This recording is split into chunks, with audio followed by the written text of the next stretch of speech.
मित्रांनो नमस्कार. मी प्रकाश पोरे.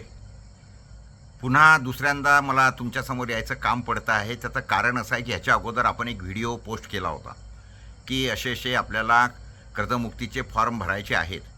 त्या संदर्भामध्ये मी काही लोकांची नावं आपल्याला तिथं दिली होती. त्या लोकांनी जो काही मला रिपोर्ट केलेला आहे त्यामुळे मला तुमच्याशी पुन्हा संवाद साधायची गरज पडते आहे. मलासुद्धा बऱ्याच लोकांचे फोन आले. लोकांचं म्हणणं आहे की ते कर्जमुक्तीचे फॉर्म आम्हाला पाठवा. एक लक्षात घ्या, हा विषय आता एवढा सोपा राहिलेला नाही आहे की तुमच्या आम्हाला फॉर्म पाठवून दिले, तुम्ही ते भरून पाठवले आणि तो विषय संपून गेलेला. एक लक्षात घ्या की 2008 साली मी आपल्याला 72,000 कोटी रुपयाची कर्जमाफी मिळवून दिली होती. ती कर्जमाफी ही बिना अर्ज बिना सहीची मिळवून दिली होती. पण त्यावेळेला मनमोहन सिंग सारखा एक संवेदनशील पंतप्रधान सत्तेवर होता. आता आपले आदरणीय मोदीजी जे आहेत ते सत्तेमध्ये आहेत आणि त्यांची एकंदरीत मनोभूमिका आपल्याला माहिती आहे काय आहे. त्यामुळे मी त्याच्यावर काही बोलत नाही, कारण राजकीय विषय मला करायचा नाही आहे. मात्र आपल्याला हे समजून घ्यायची गरज आहे की सध्याच्या घडीचा जो लढा आहे हा कायद्याची लढा लढावा लागणार आहे. आणि हा फॉर्म जो आहे मी तुम्हाला तो सगळा त्याच्यामध्ये दाखवला होता की तो फॉर्म आहे. मी पुन्हा तुम्हाला आता दाखवतो त्या व्हिडिओमध्ये. आणि तो फॉर्म आहे त्याच्यामध्ये आहे कर्जमुक्ती अर्ज आणि मागेल त्यालाच गरज त्यालाच कर्जमुक्ती योजनेअंतर्गत ही जी योजना आपण आखली आहे, तयार करतो आहे, त्या अंतर्गत हा विषय आहे. आणि त्याच्यानंतर त्याच्या खाली लिहिलं आहे कर्जमुक्ती किंवा आपले बँक कर्ज भरणा वापसी.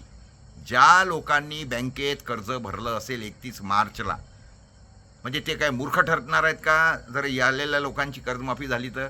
म्हणजे जो प्रामाणिक आहे, ज्यांनी बिचाऱ्यांनी कुठून कुठून पैसे आणून भरले तो मूर्ख, आणि ज्यांनी भरला नाही तो शहाणा, असं चालणार नाही. सरकार ह्याच्यापुढे जर कर्जमाफी किंवा कर्जमुक्ती, आणि माफी मला नको आहे, मला हे कर्जमुक्ती हवी आहे, कारण माफी ही चोरांना मिळते. त्यामुळे ह्या जो पूर्ण ही प्रक्रिया जी आहे ती कर्ज राईट ऑफची आहे, कर्जमुक्तीची आहे. सरकारने मुक्त करायला पाहिजे आम्हाला. आमच्यावरचं जे कर्ज आहे हे आमच्या नालायकपणामुळे झालेलं नाही, आमच्या ऐदीपणामुळे झालेलं नाही. आम्ही आमचं काम, शेतकऱ्यांनी आमचं काम बरोबर केलेलं आहे. त्यांनी बरोबर पिकं केली आहेत, पिकं पेरली आहेत, उन्हातानात गेला आहे, रात्रीच्या वेळेला त्यांनी पाणी दिलं आहे, त्याची ऐशी तैशी त्यांनी केली आहे जी काय करायची आहे शेतकऱ्यांनी. मात्र त्याच्यानंतर शेतकऱ्याची पूर्ण ऐशी तैशी करायचं काम सरकारने केलं आहे. कारण शेतमालाची निर्यात बंद केली, आयात चालू ठेवली, वरून जे काही नालायकपणा केलेला आहे तो सगळा करताय. त्याच्यावर विषय काही मला पुन्हा न्यायचा नाही. तुम्हाला सर्व माहिती आहे की म्हणजे एकीकडे शेतमालाचे भाव कमी करायचे, दुसरीकडे आम्हाला लागणाऱ्या ज्या वस्तू आहेत त्याचे भाव वाढवायचे, मग ते खतं असोत, बियाणे असोत, काही असोत, आणि डबल मार द्यायचा शेतकऱ्यांना. त्याच्यामुळे आमची सगळी ऐशी तैशी झालेली आहे. जर आम्हाला आमच्या शेतमालाचे भाव नसे पहिले 3-4 वर्षा अगोदर कापसाला 12,000 मिळाले, सोयाबीनला 8 ते 10,000 मिळाले, तसे जर आम्हाला मिळाले असते, त्याच पद्धतीत बरोबर वाढत राहिले असते, जशी महागाई वाढली, तर आम्हाला हे मागायची गरज काय आहे? आम्ही काय भिकारी आहोत? मात्र सरकारने केलेल्या नालायकपणामुळे जर भाव पडले आहे तर कर्जमुक्ती देणं हे सरकारचं काम आहे. ज्या कर्मचाऱ्यांना सरकार न मागताना 8वा वेतन आयोग देते, आमदार खासदार स्वतःचे 25%, 30% पगार पेन्शन वाढवून घेतात, आणि शेतकऱ्यांना कर्जमुक्ती द्यायची असेल तर हे म्हणतात आमच्याकडे पैसे नाहीत. लाडक्या बहिणींना यांना द्यायला पैसे आहेत, त्या बहिणी आमच्याच आहेत, त्यांनी काही मागितली नव्हती, पण तुम्हाला त्यांची मतं पाहिजे होती म्हणून तुम्ही त्यांना लाच दिली आहे, असं माझं सरळ म्हणणं आहे. बरं ठीक आहे, तो विषय आपण एकदाचा बाजूला ठेवूया. मात्र आताच्या घडीला हे जे कर्जमुक्तीचं जी योजना मी तयार केलेली आहे याच्यामध्ये हे कर्जमुक्तीचे फॉर्म आपल्याला भरायचे आहेत. 3 प्रतीत भरायचे आहेत, कलेक्टर ऑफिसला नेऊन द्यायचे आहेत, त्याच्यावर सह्या घ्यायच्या आहेत. तुम्ही कुठलाही कागद दिला तर इनवर्ड आउटमध्ये त्याला नंबर मिळतो, तो मिळवायचा आहे. कलेक्टरच्या माध्यमातून हे अर्ज हजारोनी लाखोनी आपल्याला राज्य सरकारकडे पाठवायचे आहेत. आणि त्याच्याही नंतर ह्यांनी नाही केली कर्जमुक्ती, आपण त्यांना वेळ देणार आहोत. सरकारला आपण वाटलं तर जाऊन भेटायला जाणार आहोत. कलेक्टर हा सरकारचा प्रतिनिधी आहे, आपल्याला काही मुंबईला जायची गरज नाही आहे.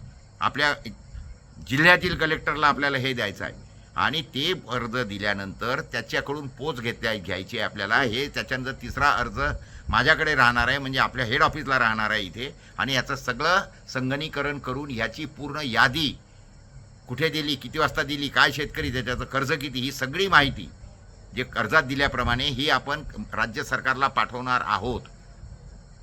त्याच्याही नंतर त्यांनी ऐकलं तर ह्याच्यानंतर आपण कोर्टामध्ये एक जनहित याचिका दाखल करणार आहोत आणि हे सगळं मांडणार आहोत की ह्याच सरकारनी आम्हाला म्हटलं होतं सत्तेत यायच्या अगोदर की आम्ही तुम्हाला कर्जमुक्ती देऊ, आम्ही तुमचा सातबारा कोरा करू आणि आमची ही जी काही एवढी दुर्दशा झालेली आहे ती कशामुळे झालेली आहे तर या सरकारने केलेल्या नालायकपणामुळे.